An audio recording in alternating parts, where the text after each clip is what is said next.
and welcome to What God Has Done With My Pain. My name is Emily Alvarado, and I am your host. Today I'm going to tell you a bit about my own story before I ask anyone else to share theirs. It is important to note that this podcast might not be appropriate for everyone. If you are listening with children or have someone who is sensitive to topics related to sexual abuse, self-harm, and suicide, you may want to skip this episode. On this show, we will be discussing topics like these as openly as possible, but I encourage you to listen only to what you are comfortable hearing. With that being said, I want to emphasize how important it is for this podcast to be as authentic as possible. I want it to sound like I'm sitting across a table with you and having coffee or dinner, or just getting along and carrying a really good conversation. I want it to be me. I want you to hear the real me that you would hear if literally we're just having a cup of coffee. The things we will talk about here are so personal that it's only right I talk to you as my real self. Life isn't polished or perfect, so why should a show about our pain sound perfect? How did I go from being sexually molested, turning to self-harm, dancing with death, to where I am now, 4 years later, of never again harming myself or longing for death? Allow me to tell you, whether you believe or don't believe, it doesn't change what happened. It still happened. The things I went through are just as real as the person I am today. To quote the TV show, The Chosen, I was one way and now I'm completely different. And the thing that happened in between was him. All right, so if we're going off of a timeline, we can kind of start as early as 3 and 4. But before I can truly tell you what I've experienced in my life, what pains and hurts and traumas I've experienced, I first feel that it's very important to at least give you a little bit of a background of who I was before all of that entered my life. And I was, I grew up knowing or believing in God. I think until I was older, around 8, 9, 10, 11, I started to go to a Catholic church. I grew up Catholic. But before then, I grew up with having a mother. Well, of course I had a mother, but having a mom who read the Bible to me. But it was more of a child Bible with pictures. It was very beautiful, honestly. It was my brother's and kind of got handed down to me. She'd read it to me, and I honestly really looked forward to it. My early memories are me falling asleep to her reading the Bible to me asking questions, and I was just very interested. And I fell in love with it. I fell in love with just that book. And I was the type of kid where I loved talking to people, not in even a cute way. I would just start talking to people. If my mom was checking out, I was talking to them. If they were willing to listen to me and respond, I was willing to carry the conversation. I did not care. And especially when I was small, I would wander the house. I would just wander unafraid, and I would wander in the dark. It didn't matter if the sun went down. I would wander around in the dark. I wouldn't turn the lights on. And I remember my mom asking me, "Are you not afraid? Why don't you turn on the lights?" And I remember that I responded to her, "Why would I?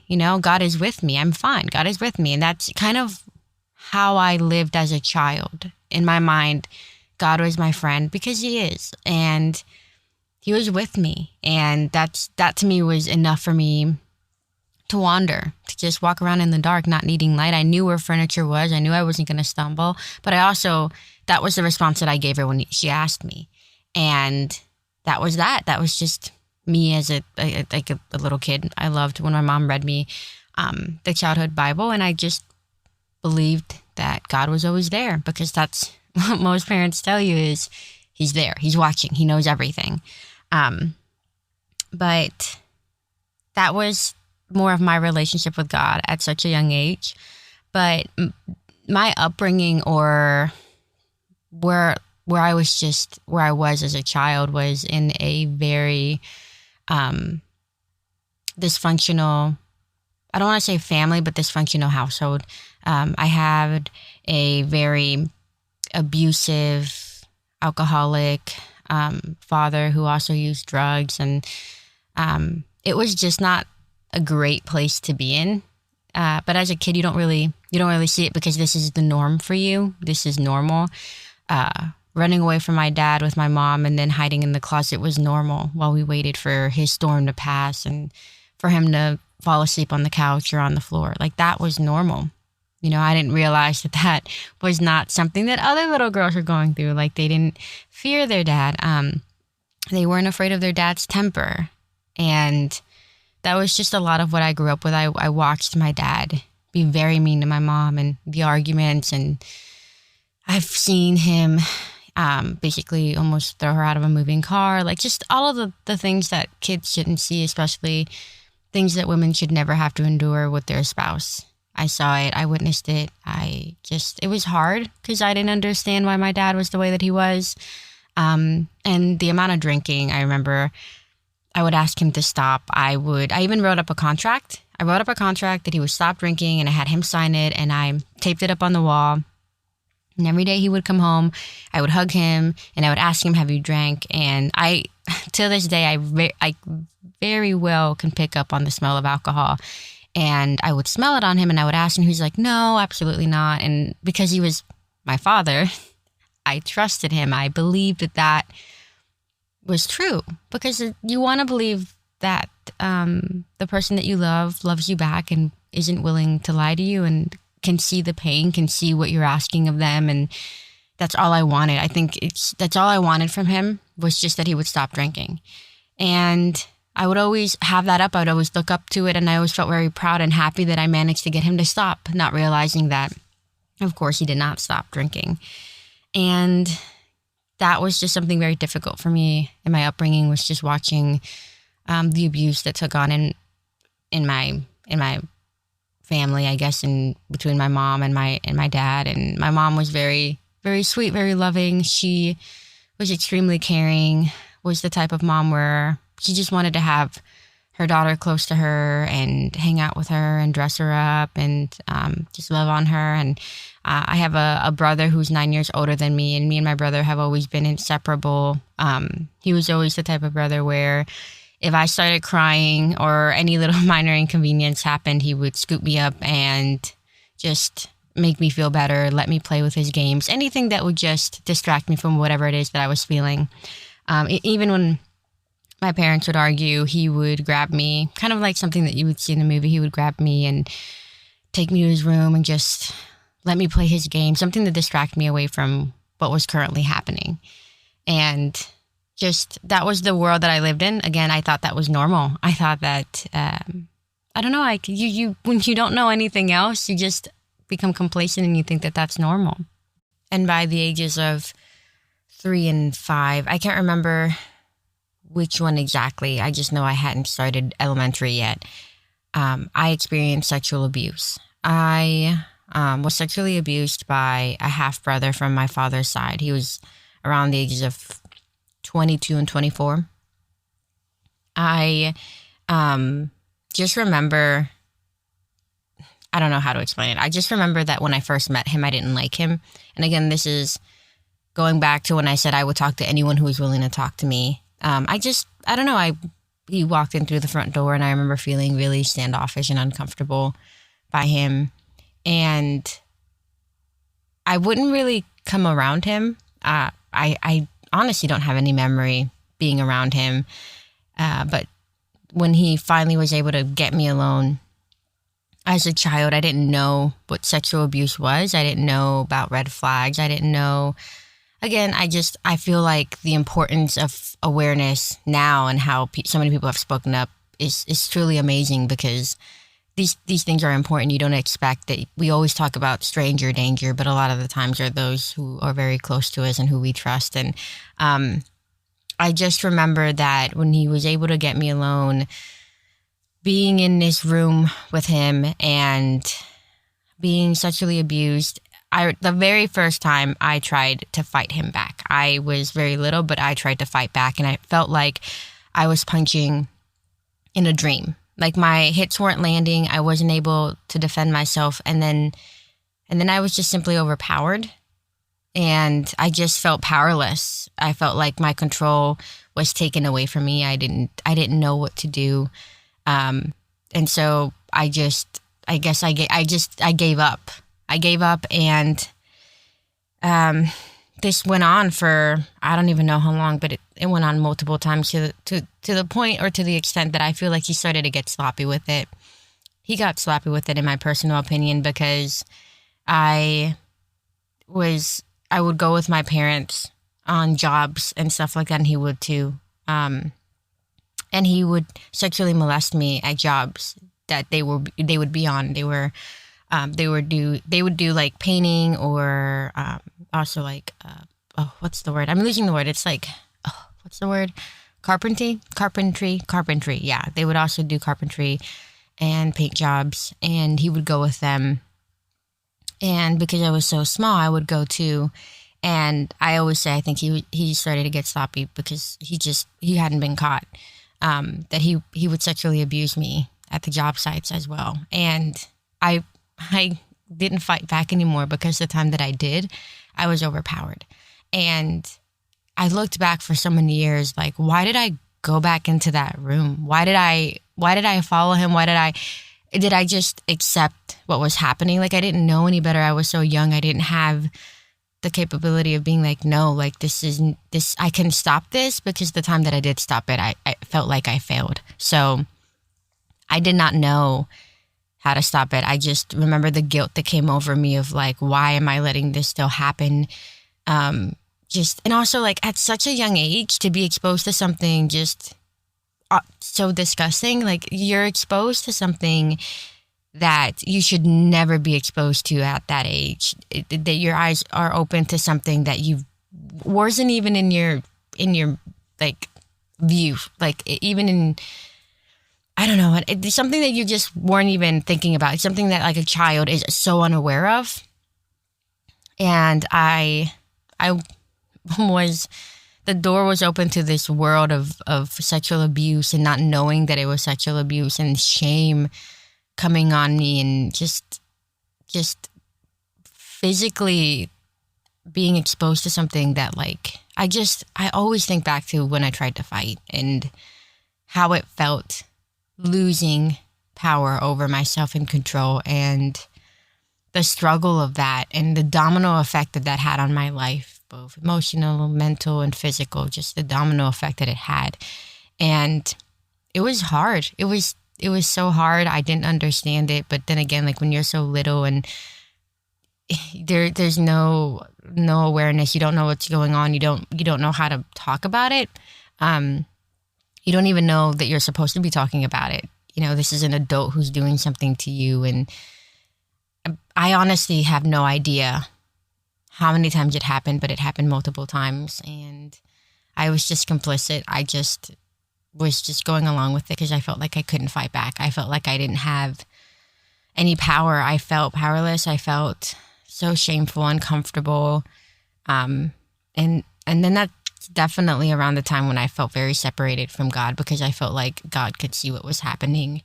And just, I don't know, it's like something entered, like even biblically, we talk about how sin separated us from God in the beginning, and how God has ever since then been trying again to be close to us and draw near to us. But I didn't have the tools then. I was just a child, and I didn't live like that anymore. I didn't walk in the dark anymore. That wasn't something I could do anymore. You know, like, lights had to be on, and like when I was sexually abused, it was in the dark.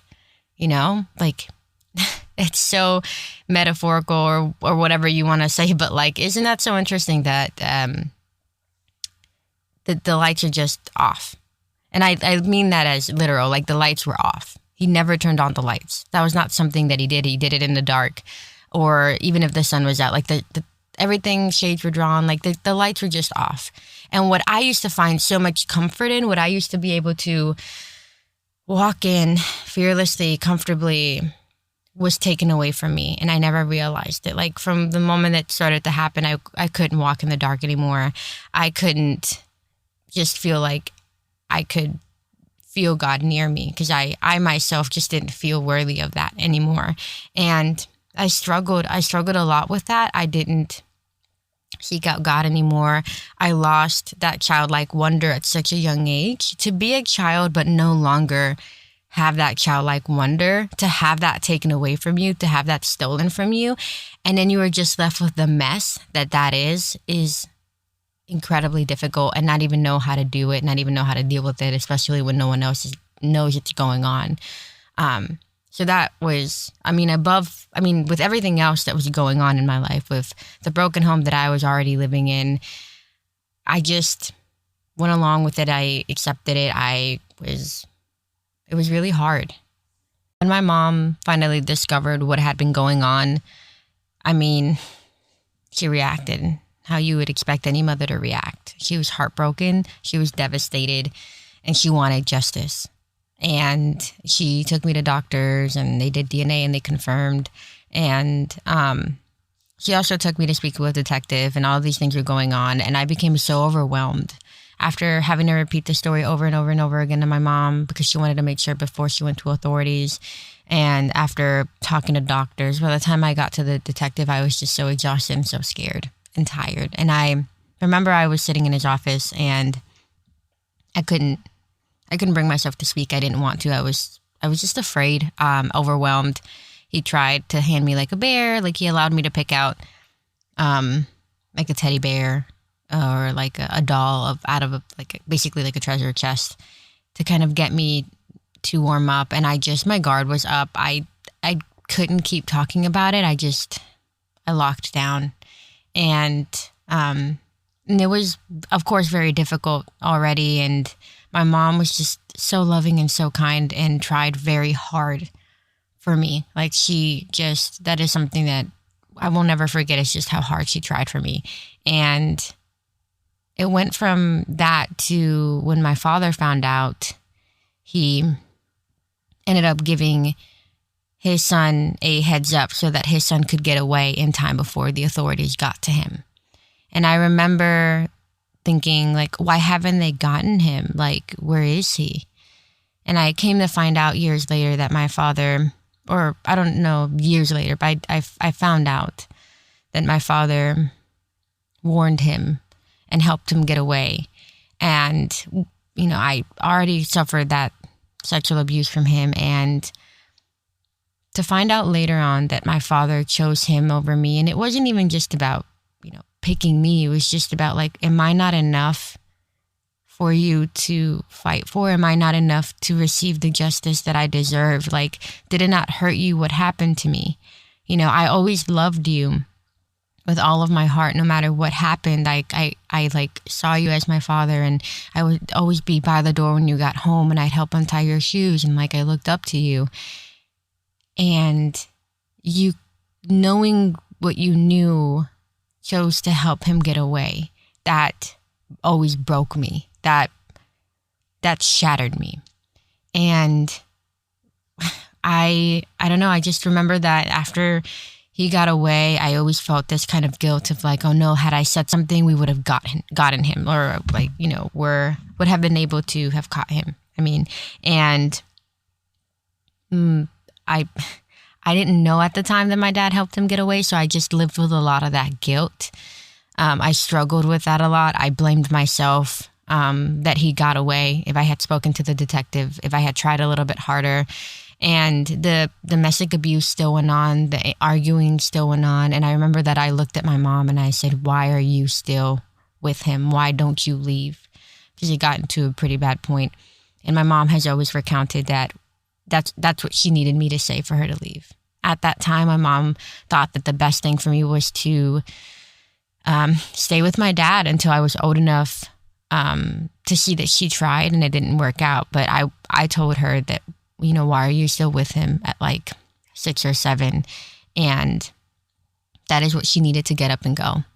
And then once we left and moved away, my mom told me about how my father helped him get away. And again, like, that shattered me. That broke me on top of everything else that I knew about my father. Like, it just completely broke me. And I think it also broke my relationship with God. Because I already became so distant with him. I didn't seek God out. I just was full of shame. I felt like my childlike wonder was gone. I couldn't walk in the dark. I just felt very dirty. I felt gross. And to have my worldly father, my physical father, My biological father hurt me in so many different ways. I didn't have a high expectation of God. I didn't expect God to do any better.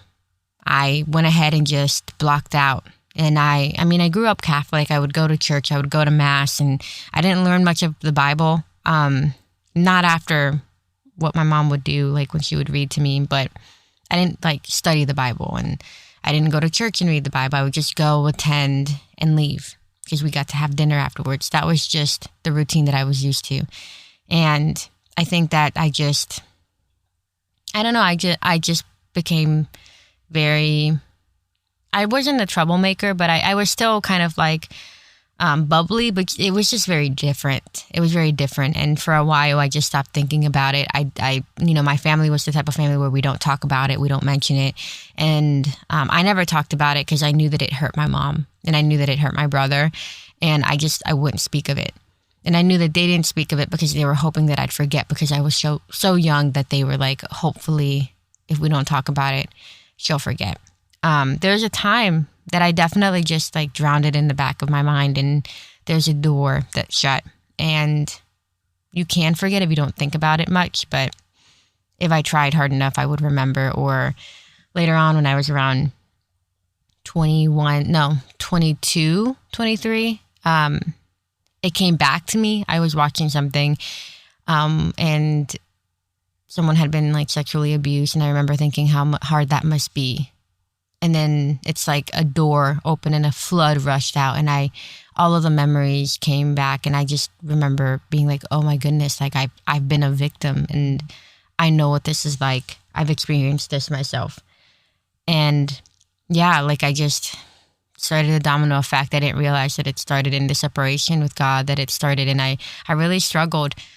I started to struggle with suicidal thoughts, and it started around after I got pregnant with my son. I mean, I already struggled with like the thought of suicide from the age of 14, but after I got pregnant with my son, oh my gosh, I felt like such a failure, because of like teen pregnancy and letting my mom down. I just struggled so hard. And that's when suicide, the thought of it like really, really triggered inside of me, and I just wanted to end it. I felt like a nuisance. I felt like a bother. I felt like a failure. And fortunately, I gave birth to an amazing, amazing son of mine that I love so much, and I'm so blessed to have. And I still struggled, though. It's like you can honestly, you can cover a wound, but if you don't tend to it and you don't address it, it just gets infected, and it festers, and it spreads. And by the age of 19 and 20, I really, really, really struggled with wanting to commit suicide and self-harm. Like that was something that I really struggled with. I hated that I got to wake up and see another day. I would stay up crying for nights and nights and nights, and I hated waking up, and I would wake up at like 4 p.m. Like I just had no love for life. I didn't care about life. I was just not interested. I didn't care. And I really also struggled with self-harm. Like I would cut, because it was easier to cut myself than it was to feel the emotional pain that I was feeling. Physical pain distracted me from the emotional pain, and for whatever reason, I just preferred the physical pain over the emotional pain. And so that was my coping mechanism. I would lean on that. Any minor inconvenience or I felt stupid, I would just go to that. And I didn't feel like an adequate mom. I hated my job. I hated myself. I hated everything. I wanted to be gone. I had written letters. I had hidden everything away. I had tried to Google, and I just was so exhausted. I was so exhausted. I didn't have any motivation. And I think I got to a very low point. I mean, it was very low. I look back at that time and I can't remember much. I just remember crying, and I just remember waking up very late, and everything felt very gray. I was constantly dancing with the idea of death. And so I have a friend to this very day who I absolutely adore and love. We've been friends since middle school, and she would always invite me to church. And I would always go because I loved her and I wanted to support her in any church event that she had. But I never went for God. I went for her. I went to see what was going on, to support her, to show up, and being very intentional. And I would go. And I remember always being like, I wish I had the relationship that she has with God. I wish I could seek him out the way she does, or talk about him the way that she does, or have that kind of love towards him. But I just could not find a way to do it. I couldn't bring myself to do it. It didn't feel genuine. And, but I still went. I still wanted to go. I still wanted to be with her. I still wanted to hang out with her. And, she has always shown so much love and care and support in my life. And, all of these times that she was inviting me to church, she had no idea what I was already struggling with, and the self-hatred and self-harm and just the suicidal tendencies of just wanting to be gone, and hating that I was still living. I just was so tired, and she never knew this. So it was really, really difficult for me to want a relationship with God, because I didn't know what that was like. I didn't know what to expect. I still felt a lot of shame, and I was just going through a very tough time in my life. And one day she comes over and was like, "Why don't we watch this testimony video?" And I was like, "Yeah, sure, absolutely." I couldn't remember for the longest time what that video was about until recently when she talked about it. But I just remember we were sitting on my couch, we were watching it, and by the end of the video, the man was like, "Let's bow our heads and pray out." And we're praying out, and my head is bowed and my eyes are closed. And when your eyes are closed, it's dark. It's very, very dark. Don't test it out now, but I'm sure we all know that when we close our eyes, it's, at least to my knowledge, there's nothing going on. And I remember that in the distance, I see this little, I don't know, like this little speck begin to glow. And I remember thinking, like, that's really different. I've never seen that before. And it gets bigger and bigger and bigger. And it's to the point where it's like almost near, like right in front of me. And in this, it was just like a glowing light, like very warm. And it was just glowing. And in that light, there's this silhouette of Jesus. And I just remember thinking, I am insane. There's no way that this is happening right now. I've never seen anything like that before in my life. And I just remember that there is this silhouette of Jesus. And all I see is him look at me in such a sweet way. Again, it's a silhouette. It's like a cutout, or it's like a line. Not line, but like, a silhouette line. I don't know how to explain it. And he looks at me in the softest way I think I've ever seen anyone look at me, and just smiles and nods at me in such an approving way, like in such a loving way. And I didn't want to open my eyes. I did not want to open my eyes. I was like, what in the heck? And I was in a place where I wasn't even listening to the TV anymore. I was like, what is going on? And it slowly started to kind of dissolve, like dissipate, like it just softened until it wasn't there anymore. And when I opened my eyes, I thought I was crazy. I didn't know what I saw. I didn't understand what I had just witnessed. And I remember debating, like, do I tell her? Do I not tell her? How do I even talk about this? But I ended up telling her anyways. And I was like, Dina, this just happened. And I was expecting her to look at me like I was a crazy person and to dismiss it and be like, I don't know what you're talking about. But what I received instead was just love and acceptance. And she was just like, oh my goodness, like your life is about to change. And that never even occurred to me. Like, my life is about to change after seeing something like that. Had she not said anything, I don't even think I would have picked up on that as well. But she just was like, your life is about to change. I don't know what it means, but your life is about to change. And I, of course, was a little dismissive of like, okay, sure. But I can confidently say that after I saw what I saw, like, something did shift in me. And it's not like, a lot of people think that it can just be like overnight, healing, and depending on the wound that you have, it just can't be healed overnight. I mean, if it could be, but then there's no room for growth. Like you have to be able to process what you're processing and deal with it in the way that it needs to be dealt with or dealt with, and tend to the wound the way the wound needs to be tended to. There's a reason why even in hospitals, like there are certain things that need to be addressed and steps that need to be followed in any situation. And whether it's, again, emotional, physical, or mental, like certain things need to be addressed in a certain way. And I do remember, though, that like things did begin to shift. I look back now and I can definitely see the shift that started to happen in my life. Like I became obsessed with wanting to know God. I was like, what is it about me? Or like, why did God care so much? Why did Jesus care so much to come see me where I was in my living room in my lowest point?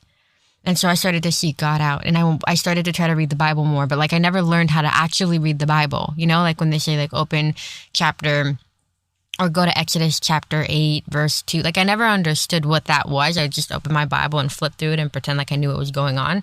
But I never actually knew how to do any of that. And so I started to dive into the Bible, and I wanted to know more of God, and I wanted to learn more of his goodness and understand him more, because I witnessed what I witnessed, and I started to feel a shift. My heart started to go closer and closer to him. And it wasn't something like forceful. I just curiosity piqued. I was interested. I wanted to know what that was. And I remember my mom once told me, because I told her, I was like, I want to see it again. I want to see that again. And she just said, you might not. You probably saw it when you needed to see it the most. He probably showed up in a point in your life where it was the only thing that was going to help you. And that struck me deeply, because where I was, like how deep I was in my sorrow and in my self-hatred, I am convinced that I would have been successful in suicide. I'm convinced that I would have been successful in continuing my self-harm, and at some point reached a very, very low point. And to go from that to where I am now, because I just wanted to know him, and to be met at such a low point, and to be able to look back and see all of the difference. I stopped thinking about suicide. I stopped self-harm. Actually, after I saw what I saw, like the thought still occurred of wanting to do self-harm, but I wouldn't do it. I just, out of nowhere, I just stopped picking up the blade. I stopped I still wanted to cut myself, but I just stopped doing it. I would put it down and just say like, I don't want to do this anymore. I don't think that this is what I want to do anymore. I don't want to do this to my body anymore. And I went from hating every single day that I woke up to kind of getting a little bit excited about the next day or the next week or the next month, and dreaming a little bit more for myself and seeing past things and not saying no to myself anymore. I would go ahead and shut myself down, and if I wouldn't allow myself to dream, and then I started to allow myself to dream, and I started to see more past the pain and all of that. And it was just a shift that happened in me. And one of the things I would always go back to was just what I saw, and thinking, am I that important to you that you came to me knowing that I wanted to go, knowing that I wanted to end it on, knowing that I didn't want to be here anymore? So I just became obsessed over why, and wanting to have more of a relationship with him. And I started to grow a little bit more in my knowledge of God. And the more that I seeked him out, the more I started to discover his love for me and for us, and just that he never really wanted shame to be a part of my life. He never wanted me to distance myself from him with my pain.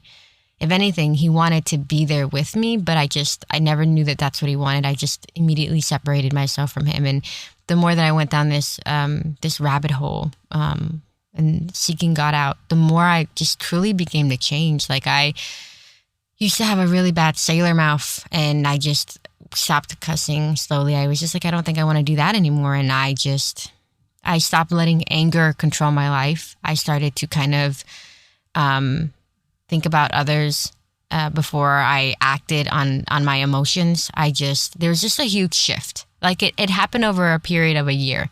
Or a period of a year and a half. All of this took place where I stopped self-harming and I stopped thinking about suicide completely. And I just wanted to believe in myself more, and I wanted to dream more, and I wanted to wake up more. And I started to go from waking up late to waking up at like 4 a.m. in the morning to go to the gym. And like the shift it took on in my life was very, very drastic. And I remember thinking when I wanted to be a cosmetologist, I like shut that down. I'm like, oh, I could never do that. And after I saw Jesus, like I, did a tour, fell in love with it, applied, got accepted, went into school, fell in love with it. It felt like second nature to me. I was so happy. I found something that really made me happy. And I started to just really rely on God more and learn what his love for me was. And I still hadn't addressed the sexual abuse though at this point. I was still doing my own thing. I wasn't aware of what I was dealing with. I wasn't aware that was something that was still a wound that I had covered up with a blanket, but never truly addressed. So over a course of like 4 years, I just started to seek God more, and I graduated cosmetology school, and God placed me in a job that I am so incredibly blessed. Like he took me from this wounded, broken, just having no will to live, to someone who is just so excited to live, to encourage others to see the best in themselves, and to be in a job where he surrounded me by all of these incredible, talented people. And like he just took such good care of me. And I look back and you can just, or at least I can really see everything that he did in my life. And I have such an incredible boss. I have such an incredible leadership. I work at a salon. It's called Poppy Salon, and just the effort that they put in for their employees, the love that they give, how they love to serve, and how they have everything set up in a way so that you have a voice and you can speak for yourself, and that they listen and they care about where you are. They care about how you're doing. They care about your mental health. They care about your family. They truly and intentionally want to be a part of your life. And you're not just a number, but you're a person. And I was just blessed because I didn't graduate and immediately jump into a salon and try to build my career. Doing all of that can feel very hard, or like jump into owning your own suite can be very hard. I actually was blessed to join an associate's program where they help you master what you're doing. It's kind of like a master's degree, and then they help you gain clientele, and they help you just build your own confidence and your business and find what you love, and they set you up for success. And when you finally do hit the floor, they just are constantly there, uplifting you, supporting you, just by your side. And I was just given all of this love and care. And I was then able to find a church, and I was able to start attending a church, and a church that I really care about. And then all of these things just started to come together, and God led me in all of it. Like even down to how I found my church. I remember I was driving one day and I just felt God telling me, like, I want you to keep driving. I want you to go find a church. Because I had been looking, I had been Googling, I just wasn't sure. And when I came across Grace Church in Chapel Hill, I was dismissive at first. I was like, oh, what if that's not it? But God quickly redirected me and was like, this is the church for you. The only problem was I was working Sundays, so I could never truly attend any of their events with my schedule. So when I finally got the opportunity to drop Sundays and pick up a different day instead, I started to attend church, and it was just everything that I needed. It just, everything started to solidify a bit more, and I was just given the opportunity to meet all of these amazing people who have incredible stories, and kind of feel a little validated, because you think you're alone and you think that you're by yourself until someone else speaks up and you realize that you're not, and that other people struggle as well, and that we're all going through weird chapters in our life, and that we're all imperfect, and that we're all trying to just stay above water. And there's something so freeing and important about being open. And why I feel that it's so important for me to share my pain, because there's something about when you keep things in the dark, it has a power over you. Like, I didn't realize how bad of my sexual abuse had really hit me until I actually started speaking about it and saw the weight that can be lifted off my shoulders, but also the pain of talking about it. Like I didn't realize that was also going to take healing, but that it was better to talk about it than to keep it in silence, you know? Because when you keep things in the dark, then you are basically sitting there in the dark with it, versus when you shine a light on it and you realize that it's not as bad. It's kind of like when you're walking in the dark somewhere and it looks really creepy, but then, I don't know, the sun comes out or you turn on a light and it's not as creepy as you led yourself to believe. Like when you bring things to light and when you talk about things that people have either told you not to talk about, or, you know, have somehow it's placed a power over you, when you shine a light on it, you realize that, like, oh, it's just that. Kind of like when you're in your room and you have like a chair full of clothes piled up and it kind of looks like something, but then you turn on the light and that's just it. It's just a pile of clothes sitting on a chair. Being able to speak about things can be so powerful, and especially because there might be someone else out there who doesn't know that someone else is going through what they're going through, and being able to give them somebody to be like, wow, just you understand what I'm going through. You understand that guilt. You understand that shame. You know what it's like to live with that. And had I had that before, I feel like I would have had better understood what I was going through, but I didn't. And I didn't talk about it, and we didn't talk about it. It just wasn't something that we addressed. And it allowed that to have power. And God just took all of my pain. God took all of my struggle and said, I love you where you are. I love you no matter what you're going through. I care about you. And this doesn't bother me. Like, this isn't the end, basically. Like, you can and will heal. This is not the finish line for you. This is something that happened to you, but this does not define you. This is something that you struggled with. But if anything, this is what's going to help you continue, help you meet other people in those places, and show them that is not the end, that is not the finish line. And it's such an important thing to realize that, like, your pain, although how hard and difficult it is, and it can be, and how hard it is to still live with it, will not be the defining factor of who you are.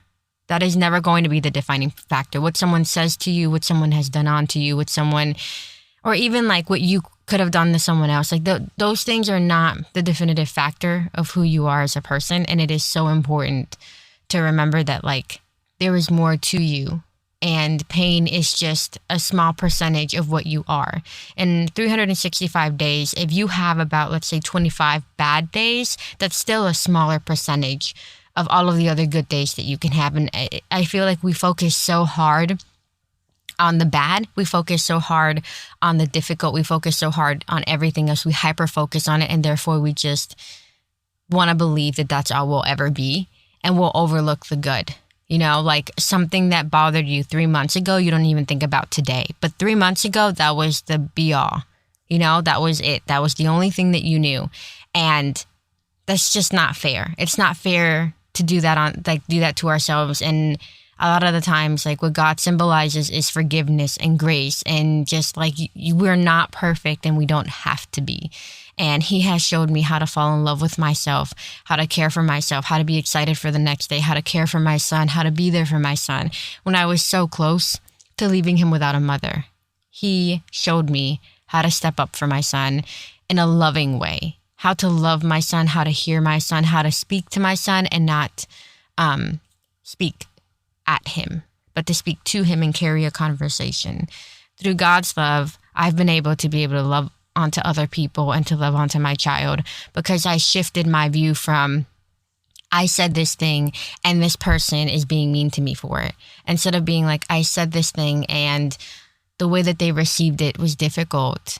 They're possibly going through something, or maybe I had said it in the wrong way, or maybe they weren't in the place to receive it. It's just kind of taking into those little bits and pieces. And I'm not saying like walk on ice when you talk to people and only let people walk all over you. But weakness does not mean that kindness is weakness, or that kindness is weakness, you know?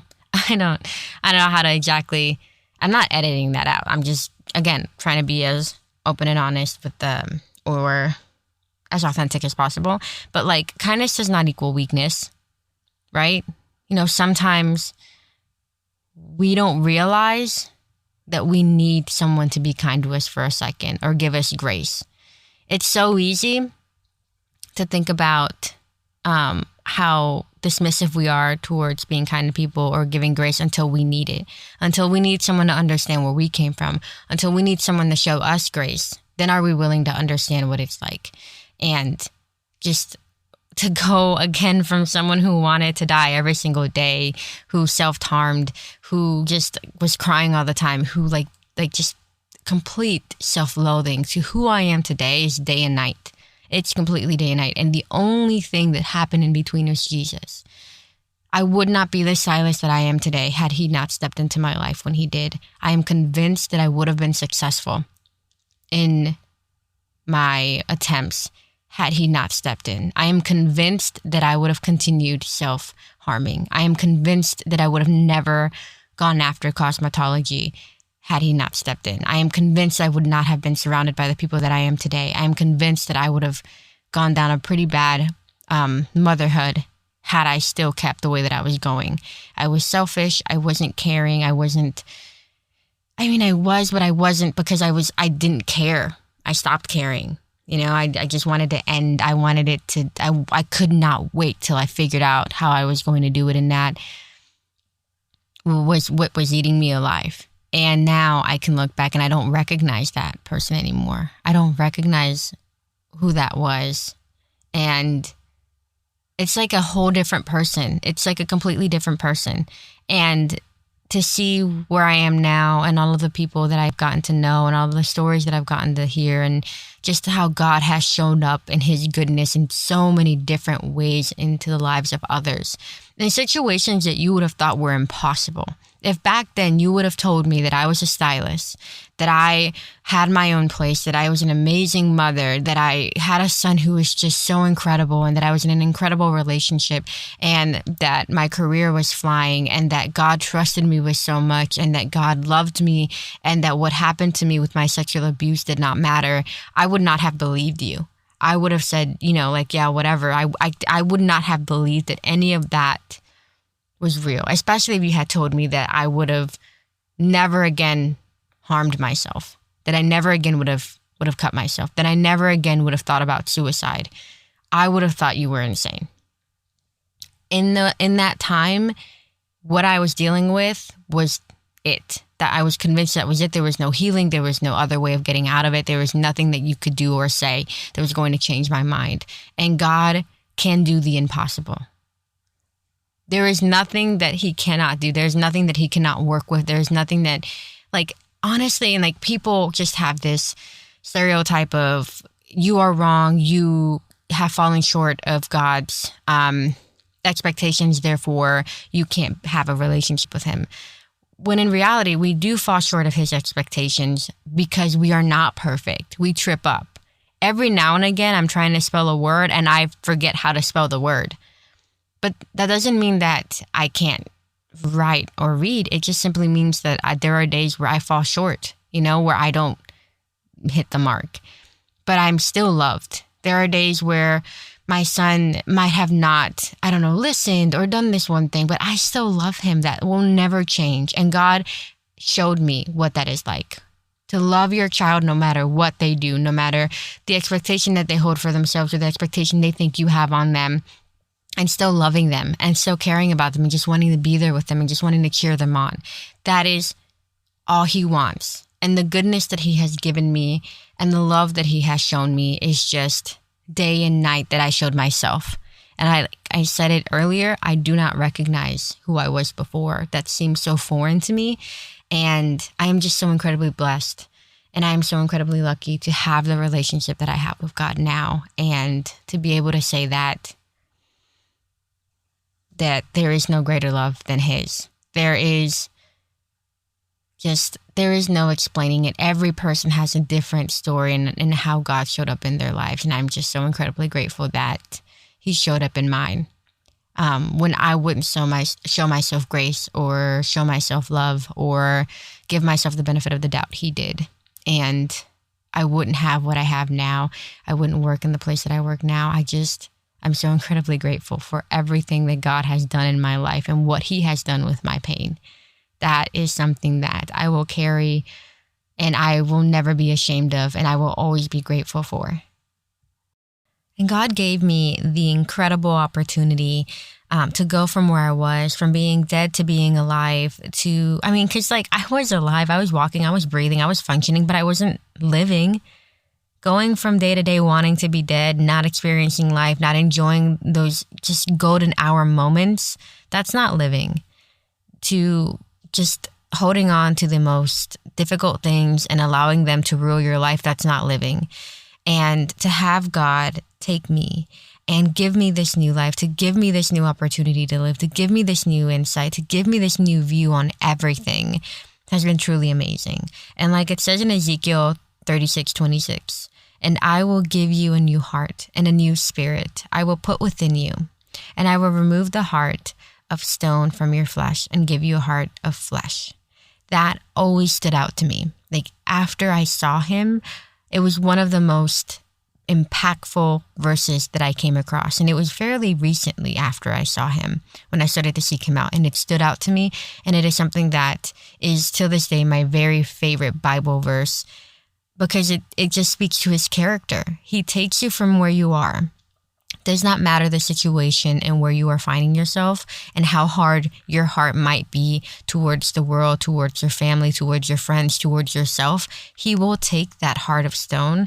He will take all of your pain and he will give you a heart of flesh, one that will beat with rhythm, one that will spread so much of your blood throughout your body and recycle that pain and turn it into something good, just give you something to work with. Like God is just truly incredible when given the opportunity. But God has recently shown me that he is a God of consent. He is a God of respect. He is a God of love. All of this is just incredibly beautiful because as someone who did not consent to being sexually abused, as someone who was overpowered, as someone who was not able to defend themselves, every single time that I have encountered God or I have allowed God to step into my life has always been in a way of consent, in a way that he respected me as his daughter, in a way that he would not say one thing and do the complete opposite like my biological father, but instead kept his word. He never turned his back on me. Even in those years where I was lost and I separated myself from him, he never left my side. He just waited for consent to enter into my life. He appeared, but not in a boastful or pushy way, but just appeared and smiled at me and gave me love and gave me care when I needed it, and then allowed me to decide whether I wanted to chase after that feeling or stay where I was. And once I chased after that and I opened myself up to him, he was just so loving and caring and wanted me to consent. And once I did is when everything just started to flow together in such an incredible and beautiful way. I am so grateful for it. And I am just so excited to use my story, no matter how painful it has been, to help spread awareness. It's so important to know that when we talk about stranger danger, we also have to talk about loved ones. Just kind of show children and just spread the awareness of like, this is what's not okay. No matter who it's coming from, this is not okay. There is no such thing as a secret. There is no such thing as mom will no longer love you. There's no such thing as mom won't believe you. There's no such thing as you can say whatever you want, but like you're in the wrong. They're not going to believe you. They're going to hate you. All of these things. Like it's so important to address what to say to children. Of course, stranger danger has been something that we've grown up with, but also telling them that like, it does not matter how close this person is to you. They cannot do this. They cannot get away with this. And I will believe you when you tell me. I will stand for you. And one of the things that I have taught my son is that no matter what happens, I will always be by his side. I will always love him. I will always defend him. And I will move heaven and earth to stand for him.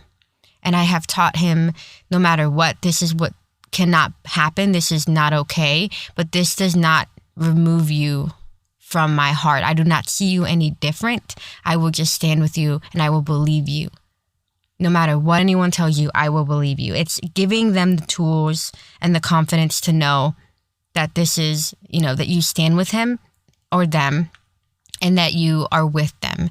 And so by sharing my story, if just one person has heard it and has felt seen, has felt validated, has felt some of that guilt just kind of wash away just a little bit, like what has been done to you is not your fault. Okay, it doesn't matter how many times you walked into that room. It doesn't matter how many times you did not fight. Okay, it doesn't matter if you didn't fight initially. Okay, we all handle things differently and we all struggle with them differently. It does not matter how it happened. Just know that it was not your fault. It is not a blame for you to carry. And you are so loved. You are so cared for. And God loves you incredibly and immensely. And that was something that I had to learn, how to discover that love from God and feel like I'm not standing on a trapdoor and feel like God's not just going to pull the rug from under me and be like, oh, just kidding. Like, just continual love and care and grace is so important. Something that just truly is just incredibly uplifting.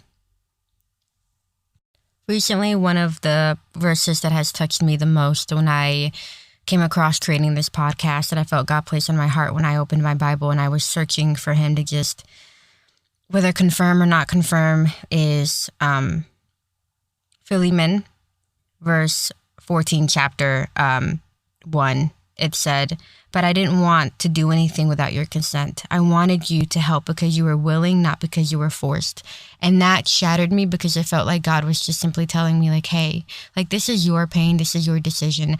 I wanted you to do this not because you felt obligated to out of obedience, but because you wanted to. And that honestly spoke so much to me because as someone who didn't have that consent, as someone who had that power taken from them, knowing that God cared about my consent, cared about my willingness, cared about me wanting to do it out of my own heart and out of my own choice, just meant everything because he knows me, he knows my character, he knows how to speak to me.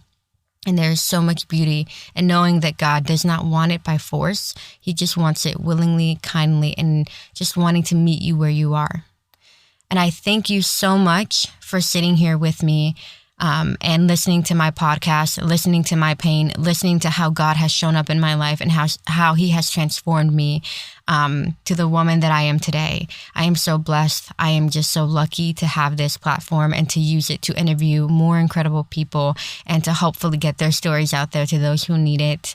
I am so grateful and thankful for everyone who has so far shown me their support, from my salon family and from close friends and church friends and everyone who has just provided endlessly, who have opened doors, who have just never said no, but like have seen this thing that I wanted to start doing that God has placed in my heart and just started to cheer me on, love on me and support me and just God's continued love in my life.